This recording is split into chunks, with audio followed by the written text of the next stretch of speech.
ایک ساتھی پوچھتے ہیں یہ بتائیے کیا خون پاک ہے یا ناپاک؟ خون حرام ہے، آگے کیا کہ ناپاک نہیں. اب یہ بھی مسئلہ بن جائے گا. کپڑے کو لگا، بدن کو لگا، دھو لے تو بہت اچھی بات، ناپاک نہیں، حرام ہے، کھا نہیں سکتی. اس کی دلیل حضرت ابن مسعود رضی اللہ عنہ کا عمل ہے. انہوں نے جانور ذبح کیا، اس کو صاف کیا، اب صرف خون ہی نہیں اور بھی علائشیں لگی ہوئی تھیں، اسی طرح نماز پڑھی، کوئی نہیں بات. تو تنگ نہیں کرنا چاہیے. ناپاک ناپاک نہ کہیں، حرام ہے. بلکہ جو محدثین اور نیک لوگ وہ تو کہتے ہیں خمر جو شراب اس کے بھی ناپاک ہونے کی دلیل ہے. کہاں آیا کہ یہ ناپاک؟ اگر کپڑے کو لگی ہوئی یا کوئی ڈاکٹر وغیرہ کرتے ہیں، آپریشن لگتی ہے تو حرام ہے، پی نہیں سکتے، ورنہ عرقی ہے. تو باتیں ٹھوس ہیں، پکی ہیں.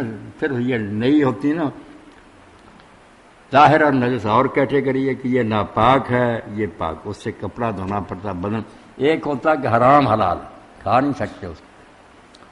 ٹھیک مولانا، اس صورت میں تو الکوہل والا پرفیوم بھی ہم استعمال کر سکتے سب ہیں ٹھیک ہے، جو بدن کو لگایا جاتا ہے جمعے کی نماز پڑھنے کے لیے آتے کوئی ہیں؟ خلق خدا کو تنگ نہ کرے، نجس نہ کہتا رہے، حرام کہنا تو ٹھیک. صحیح.